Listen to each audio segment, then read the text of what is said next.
Sugeng pepanggihan para pamirsa ingkang tansah setya nenggani.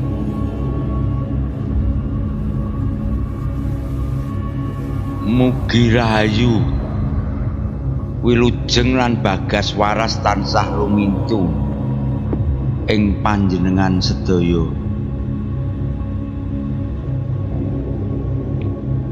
Nalika peteng dedhet nglumpuk ing saben pojok omah lan swara banyak mabur ing awang-awang nggawe deg-deganing jantung. Wektune wangsulan ing jagat misteri njawi wis teka.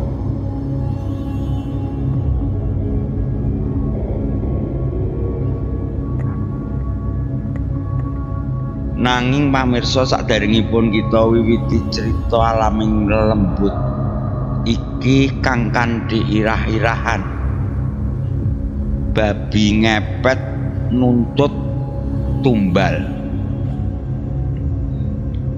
Kula nyuwun agunging samudra pangaksami bilih wonten pepadhan kamiripan jeneng papan utawi alur cariyos ingkang badhe kula aturaken kalih kedadosan ingkang nyata. Jalaran sedaya menika namung kangge wulangan lan ngilingaken babagan pepalang ing alam gaib. Sumangga dipun siapaken ajian batin panjenengan.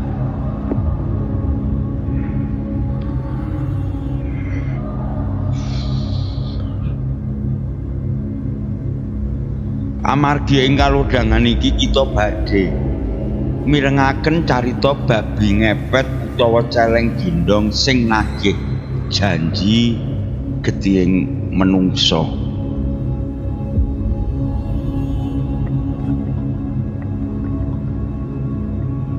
Ing wayah wengi kudakara jam 11 udan rintik-rintik nersi bumi ing desa Sidajaya. Angin sumilir nggawa hawa adem kang resep nganti tekan balung.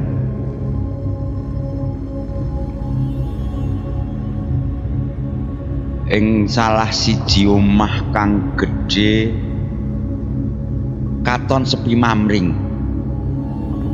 Mung ana swara lirih saka kamar mburi omah. Suarane wong wadon sambat ngrasakake lara.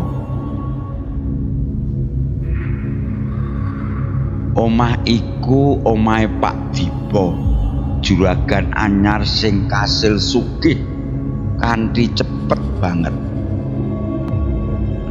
Pak Dipa uripe tentrem. Nanging bojone kang aran Bu Lastri wis pirang-pirang wulan lara-laranen. Awake kuru aking. Mripate mlebu lan bathuke tansah metu keringet adem.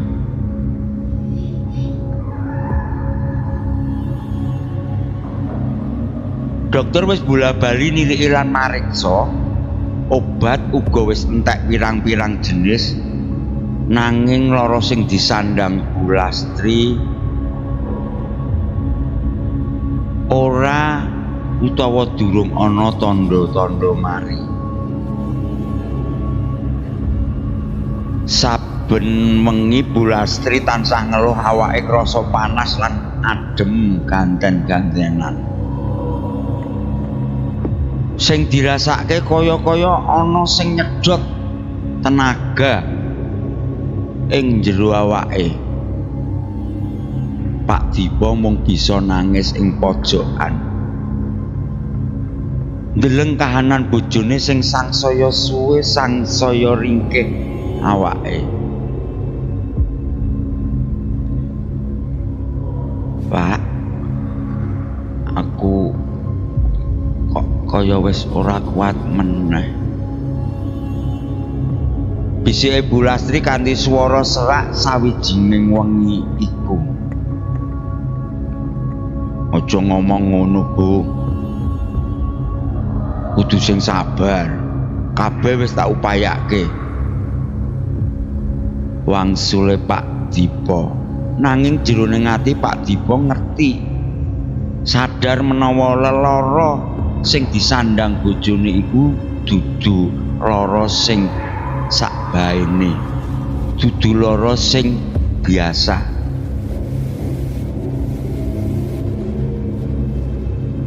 Ngrasake lelakon sing dialami iku meneng-meneng Pak Dipa pikirane ngrambyang ing kedadian 5 taun kepungkur.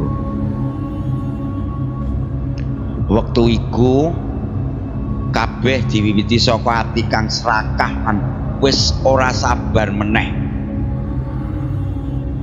Dipa wong desa biasa sing wis kepengin banget dadi sugih tanpa kudu nyambut gawe rekoso kaya liyane. Saben deleng tanggane urip kepenak atine Dipa sangsaya panas, sangsaya kemramyas. Mula pikirane wis ketutup lan mung ana siji sing ana ning batine. Kepriye nglacak dalan kang cepet dadi sugih senajan kudu ngawula marang setan bakal dilakoni.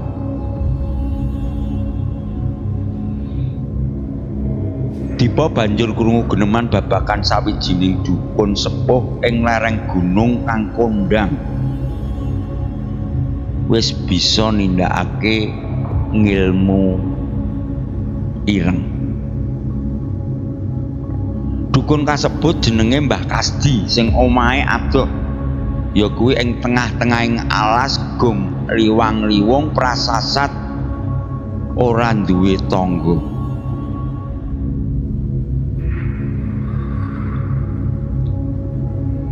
Atine gilik Dipa tetep nekat budal nalika wengi. Sengaja budal wengi merga kepengin nyamanake lakune. Sawise nemu omah reyote Mbah Kasdi, atine Dipa ciut. Tuwuh rasa wedi. Nanging ati ciut rasa wedi iku mau ketutup merga karepe sing wis menteleng kepengin dadi wong sugih blegedhu. Kula nuwun, Mbah. Dipa ngucap lirih. Mbah Kasdi kanthi mripat abang lang esem sing guyu ning jero ati wis ngerti apa karepe Dipa. Dolan ning omahe.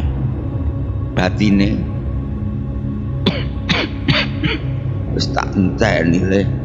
Kowe teko nggawa arep karep kang serakah.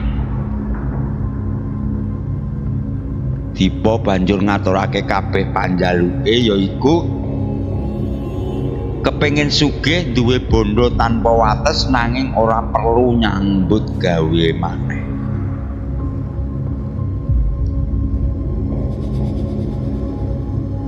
Mbah Kasdi mesem karo watuke ngiglek. Ana dalan nanging larang regani. Kowe gelem nanggung? Kula sagah, Mbah. Napa kemawon bakal kula turuti. Wangsule Dipa kanthi swara geter nahan wedi. Mbah Kasdi banjur njlentrehake carane yaiku kudu laku pasugihan babi ngepet. Syarat-syarate ora gampang lan pancen medeni. Yaiku tumbal nyawa utawa tali nyawa iki sing paling abot. Pesugihan iki mbutuhake nyawa menungsa kang ditresnani banget minangka tali utawa wadah. Nyawa iki ora bakal langsung mati, nanging bakal lara-laranen lan sangsaya kuru amarga kasep oleh sedot dayane. Yen tali nyawa iki putus tilar donya, mula pasugihan bakal ilang lan bondo bakal balik maneh, utawa luwih parah malah bakal nyedot nyawa si pelaku. Mula tali nyawa kudu dijaga urip, nanging kang dikahanan kang ringkih. Umume tumbal nyawa ngono nggunakake wong kang ditresnani kayata garwa utawi putra.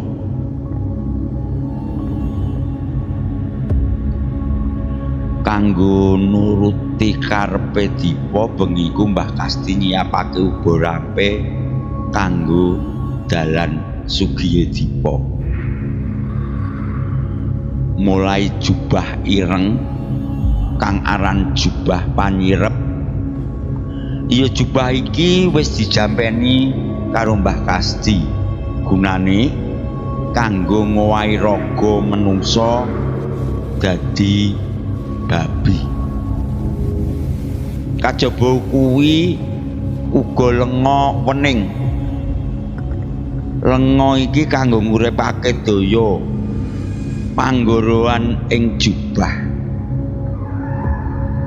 termasuk wuwu utawa wadah khusus. Wadah iki sing bakal dadi panggonan ndelik tali nyawa nalika si pelaku ya Dipa malih wujud dadi babi. Biasane wujud kotak cilik, wuwu kang digawe saka pring utawa anglo.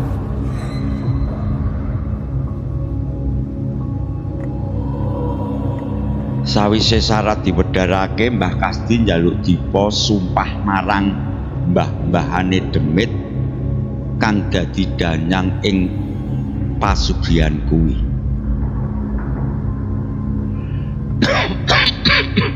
Kowe kudu janji Dipa. Kapisan, kowe ora oleh duweni ati kang resik. Saben dina atimu kudu tansah serakah lan iki kudu kok jaga. Kapindho, kowe kudu ngurbanake wong kang paring kok tresnani dadi tumbale. Iso bojomu, iso anakmu, lan kaping 3 saben malam Jumat Legi, eling-eling ya, saben malam Jumat Legi kowe kudu sajen kembang setaman lan wedhus cempe. Eling, yen kowe nganti cidra nyawamu bakal dadi ganjarane.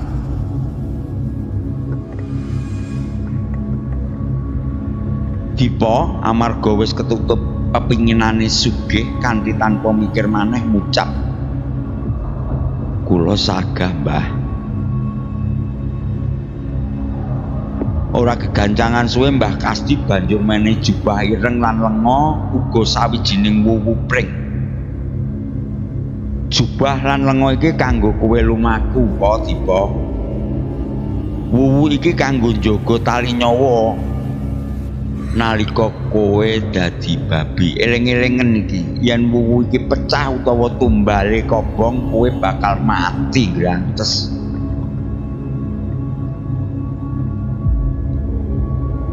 Wis cukup oleh merguru sugih ning Mbah Kasti. Dipa pamitan.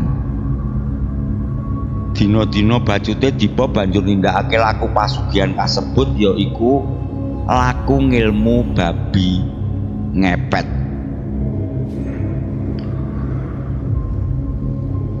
Kanthi ati-ati Dipa njampeni wuwu pring sing digawani Mbah Kasdi, banjur nyimpen barang sing nyekel roh bojone ing jero wuwu kasebut.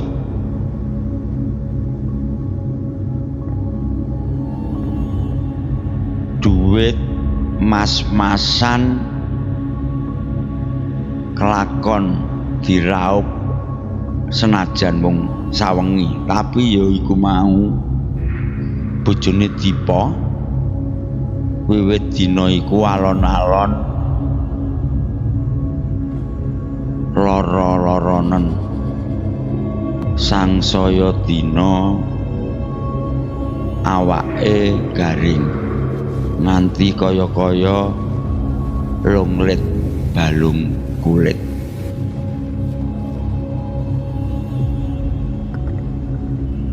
Senajan duwite wis akeh, bandane wis matumpuk-tumpuk,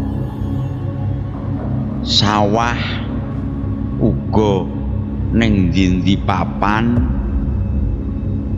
Dipa tetep serakah. Dina-dina candhake nalika wengi peteng jam 12 liwat, kaya biasane Dipa nganggo jubah ireng lan ngolesi awake nganggo lenga wangi saka Mbah Kasdi. Dheweke banjur mesu raga maca mantra saktine lan karo ngrantes raga manungsa mau malih rupa dadi babi ireng gedhe banget sing gesit lan pinter.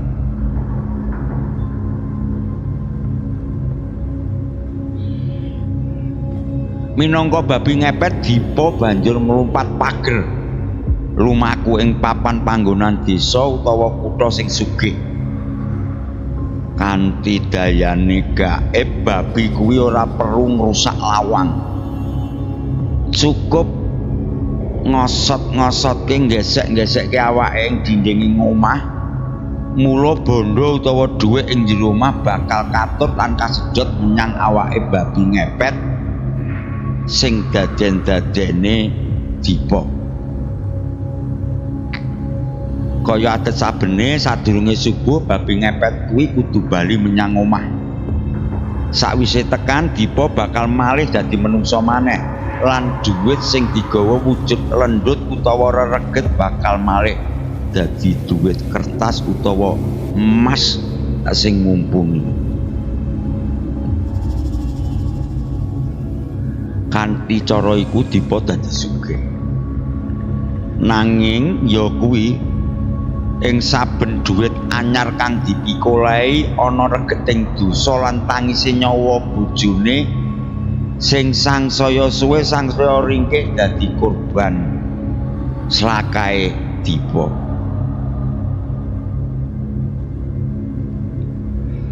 Kaya wengi iku Bulastri bojone tansah ngeluh awake krasa panas lan adem.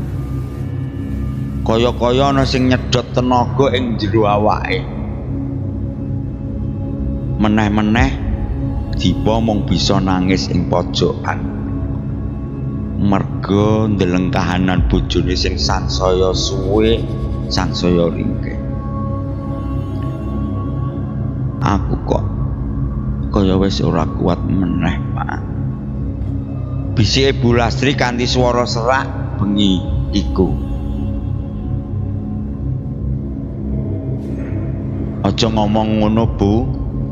Kudu sing sabar. Tapi wis tak upayake kok. Wangsule Dipa. Nanging jroning ati Dipa paham banget menawa lelara sing disandang bojone kuwi dudu lelara sing biasa.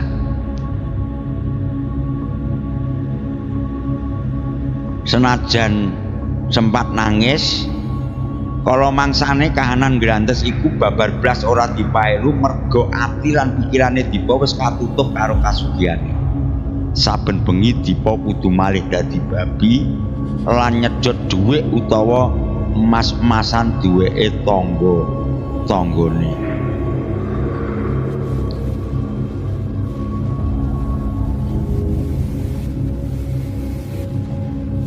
Sakjane warga Desa Sidajaya wis suwe ngrasakake aneh karo bandane sing dinduweni Dipa. Lah ya gene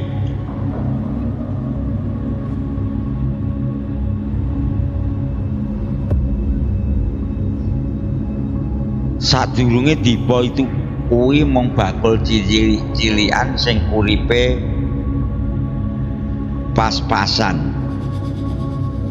Dumadakan sawise ilang pirang-pirang dina mulai wis dadi juragan sugih. Omah gedhe dibangun. Sawah pirang-pirang nggon dituku lan duwite kaya ora ana enteke. Duwite kaya-kaya ora ana serine.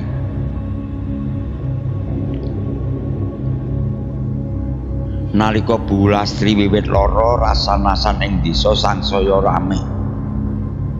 Para mbok-mbok sing penggaweane mendina ing wawok ning tawon wiwit padha gosip.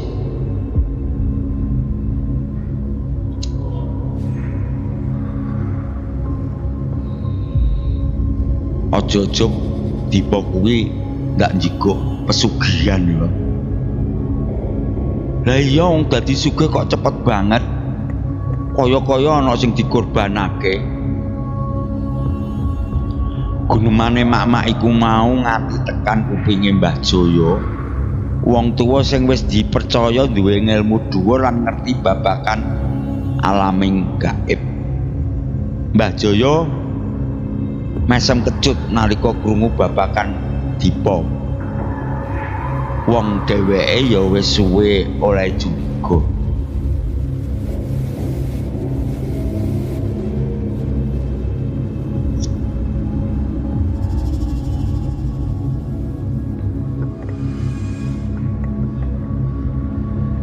Ing sawijining wengi nalika Mbah Jaya lagi tirakat ing ngarep omah dheweke krungu swara aneh saka tegalan.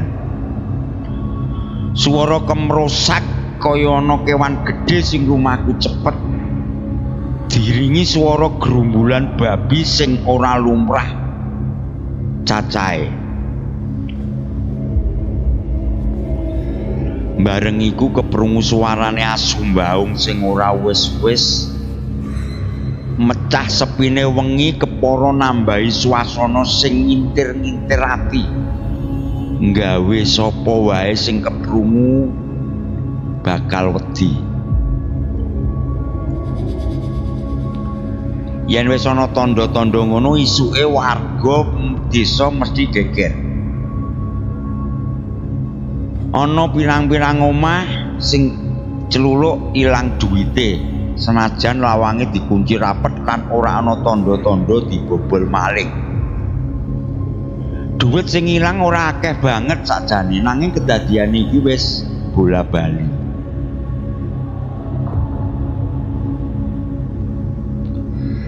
Mbah Jaya banjur ngundang sawetara pemuda sing kendel kalebu Kang Senthot, kanca kenthele Dipa biyen.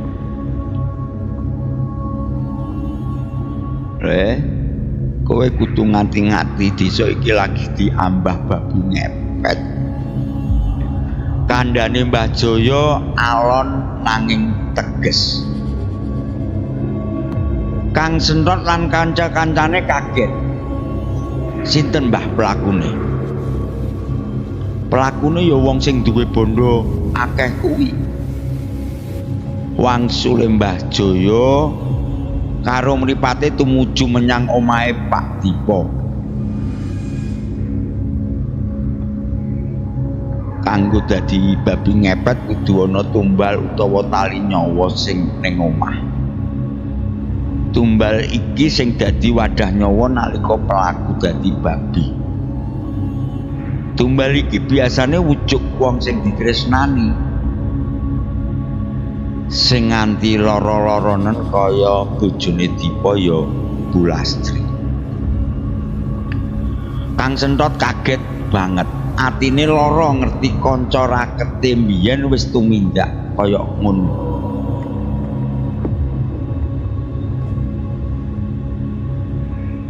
Mbah Jaya ngajak Kang Senthot lan kanca-kancane kanggo ngawasi omahe Pak Dipa sing wayah wengi. Dheweke nggawa pring kuning sing wis dijampeni lan obor kanggo pepadang. Kira-kira jam 2 isuk nalika swasana sepi banget saka kamar ngarepe omahe Pak Dipa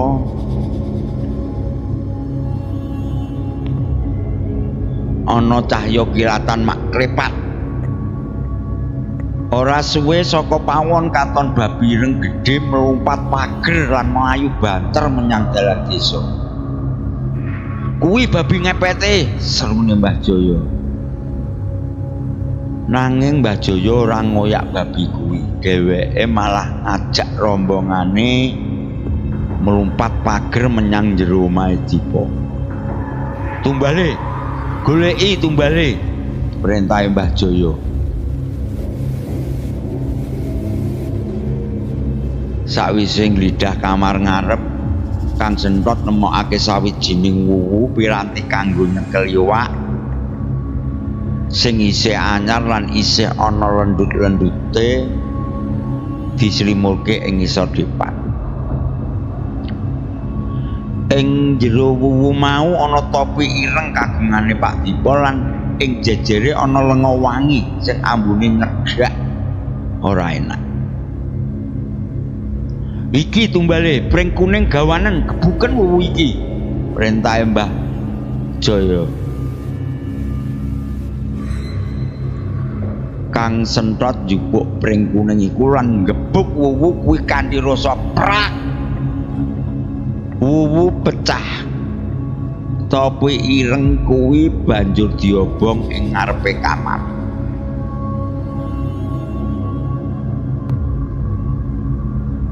Nalika topi diobong saka njaba keprungu jerite babi sing banter banget lan ngiris-ngiris ati. Suarane sangsaya cedhak, sangsaya banter. Ora suwe babi ireng gedhe mau mlumpat pager mlebu omah nanging wujude wis ora kaya babi biasa.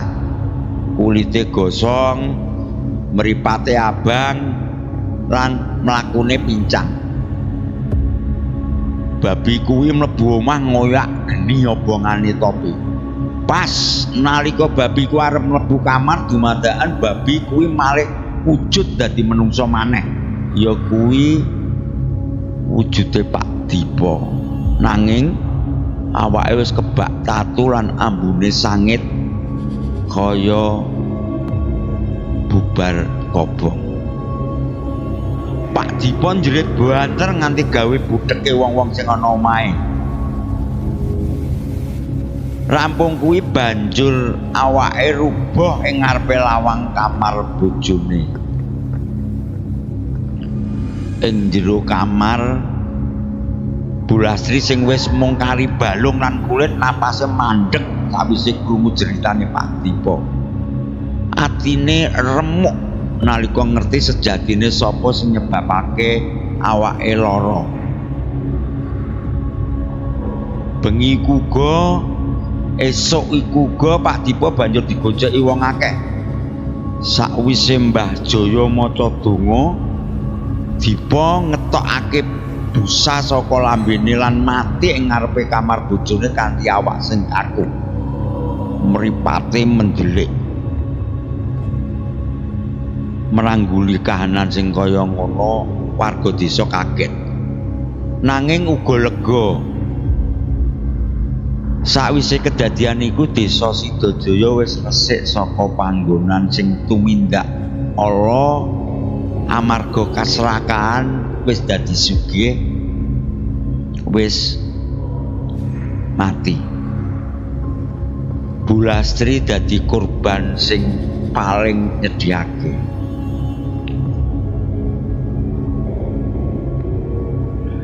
Pamirsa, carita iki minangka bukti menawa bondo hasil pasugihan saka setan utawa demit